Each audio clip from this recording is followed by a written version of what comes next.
Estamos de regreso en Ciencias y Campos Disciplinarios de déjameexplico.com. Beatriz Morales, aquí nuevamente contigo, apoyándote en lo que son las ciencias y campos disciplinarios.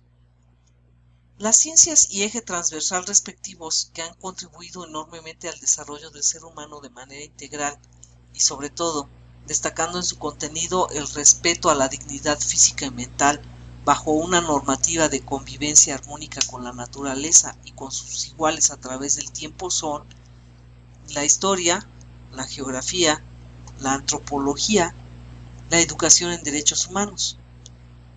Por ejemplo, si se te pide explicar y justificar las razones por las que se están extinguiendo las especies, debes utilizar tres disciplinas que son, número 1, la historia, que permite hacer un comparativo entre lo actual y lo anterior. 2, la sociología, para saber cómo el hombre contribuye a esta situación. Y la biología, que permita determinar cuál es el tipo de especie en extinción. Las repercusiones de los descubrimientos en las ciencias naturales sobre la percepción que tenía el hombre sobre el universo y sobre sí mismos fueron comprender el orden interno que no está regido por una divinidad, conocer el mundo que está regido por leyes físicas, químicas, etc. Y ahora bien, la geografía, junto a otras disciplinas del área social, tiene como objetivo analizar, interpretar y pensar críticamente el mundo social.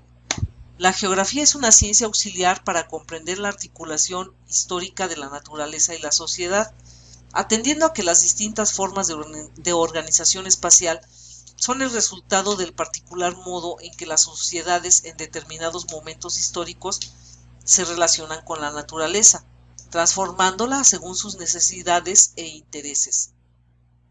La geografía puede clasificarse en geografía económica, que es la que estudia la forma en que el hombre utiliza los recursos en los distintos tipos de paisaje. La geografía física, que estudia la situación, límites, sistemas de gobierno y relaciones entre los distintos estados. Y la geografía física, que se interesa principalmente por los elementos naturales del paisaje geográfico. El rol como estudiante participativo que eres es conocer las definiciones de la geografía, la nomenclatura y la naturaleza.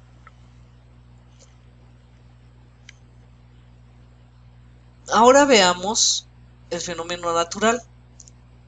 Un fenómeno natural es todo cambio que sucede por sí solo sin la intervención del hombre, como por ejemplo la formación de un iceberg. Es un fenómeno natural ya que ocurre de forma espontánea, ya que gracias a la serie de condiciones naturales que se conjuntan, dicho evento puede suceder. Sin embargo, la marea negra no es un fenómeno natural, debido a que es resultado de un descuido humano por el derramamiento de petróleo. Así bien, cuando lees una nota o artículo sobre algún fenómeno natural, se recomienda entender a grandes rasgos su contenido e identificar sus elementos principales. Como por ejemplo, tenemos aquí un iceberg y una aurora boreal. Ambos son fenómenos naturales.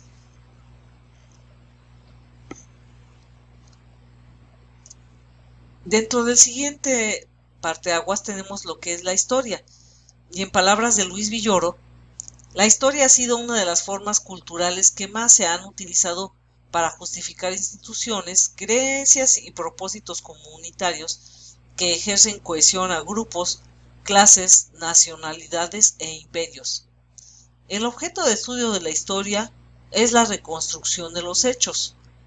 El estudiante debe desarrollar la capacidad de comprender que en el análisis del pasado hay muchos puntos de vista, ya que el concepto en que vive el historiador influye en sus juicios sobre el pasado, o bien la calidad de las fuentes de información es determinante en la validez de las conclusiones.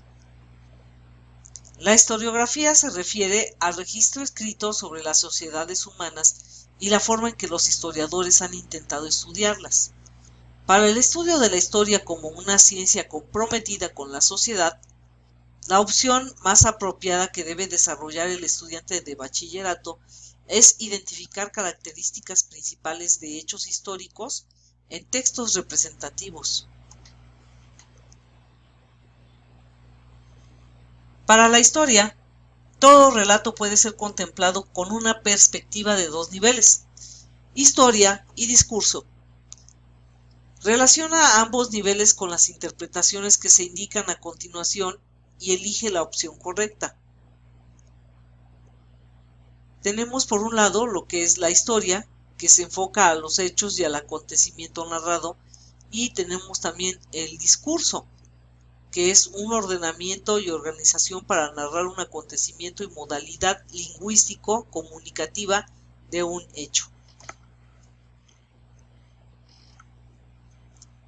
Tenemos un ejemplo en déjameexplico.com y Beatriz Morales, lo que fueron las luchas civiles en Centroamérica.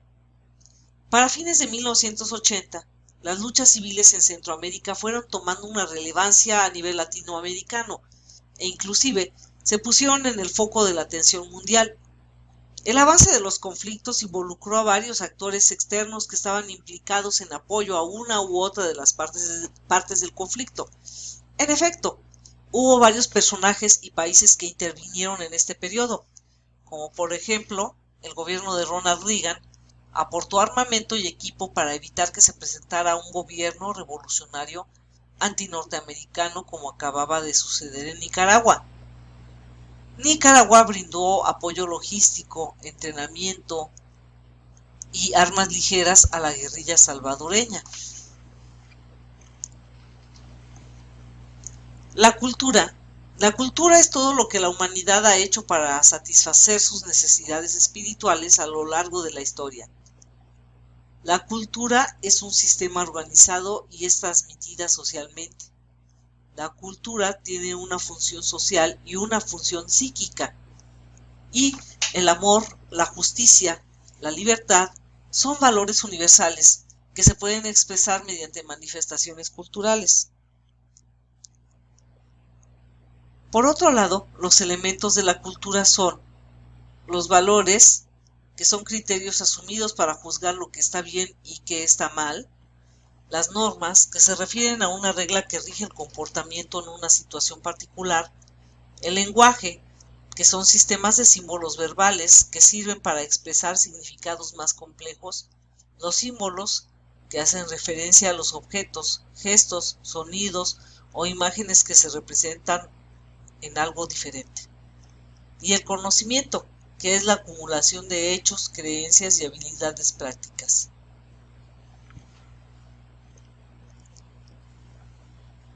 Ahora bien, dentro de las culturas, tenemos que cada una tiene sus maneras de perpetuar la historia, como por ejemplo la cultura griega, por la comprensión y aceptación del destino, con una cosmovisión sobre su historicidad. Tenemos también la manera africana, con mitos y leyendas acerca de sus orígenes, por poemas y ritos para recuperar el pasado colectivo. Y por último, la egipcia, por medio de papiros, relieves, códices o pinturas. Bien, por ejemplo, en las formas elementales de la vida religiosa, 1912, Emile Durkheim establece que la sociedad le asigna a ciertos objetos un significado sobrehumano. En las organizaciones primitivas, esos objetos eran animales o plantas, siguiendo el discurso del autor. En el siglo XX, esos objetos son una cruz, una medalla de 6 puntas y una media luna.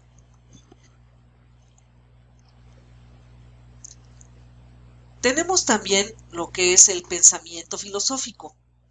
El pensamiento filosófico sociogeográfico es el enfoque metodológico de la enseñanza-aprendizaje de los estudios sociales que analiza las relaciones que el hombre establece con el medio ambiente, combinando los elementos del paisaje natural y del paisaje cultural.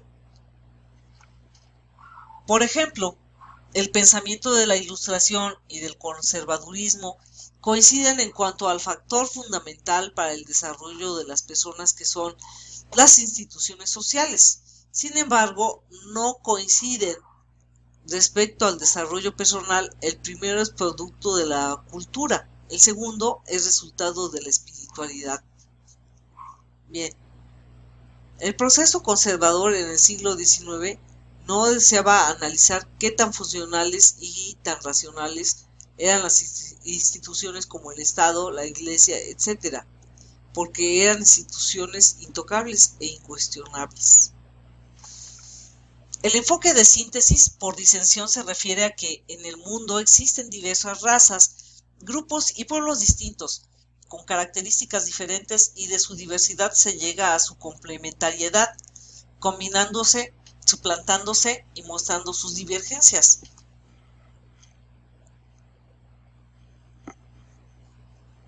Déjameexplico.com te explica a su vez las corrientes filosóficas. Tenemos por principio de cuentas la corriente idealista, que es la del pensamiento que supone que el espíritu o la conciencia social es lo más importante para entender la clave de la historia de la sociedad y la humanidad. Afirma que el derecho está impregnado de moralidad, de valores éticos que constituyen principios rectores de la conducta humana y define a los que esta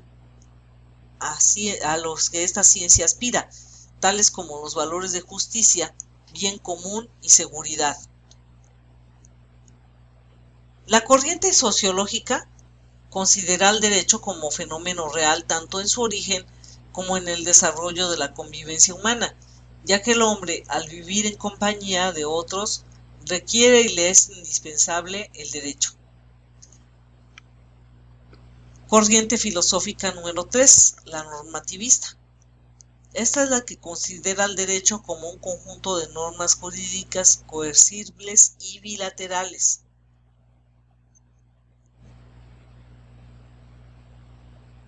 La realista, el realismo sostiene la existencia de hechos positivos a diferencia de las imaginaciones del idealismo. El realismo considera que la percepción de los hechos depende de los órganos sensoriales y el idealismo enfatiza que el ser o la realidad se determinan por la conciencia. La corriente materialista afirma que el derecho, al igual que el Estado, son reflejo de las relaciones económicas de producción. El derecho y el Estado son los instrumentos mediante los cuales esta denominación se ejerce. El positivismo es la corriente para interpretar la realidad que fue incorporada en México en la época de Benito Juárez y Sebastián Lerdo de Tejada, como un ejemplo.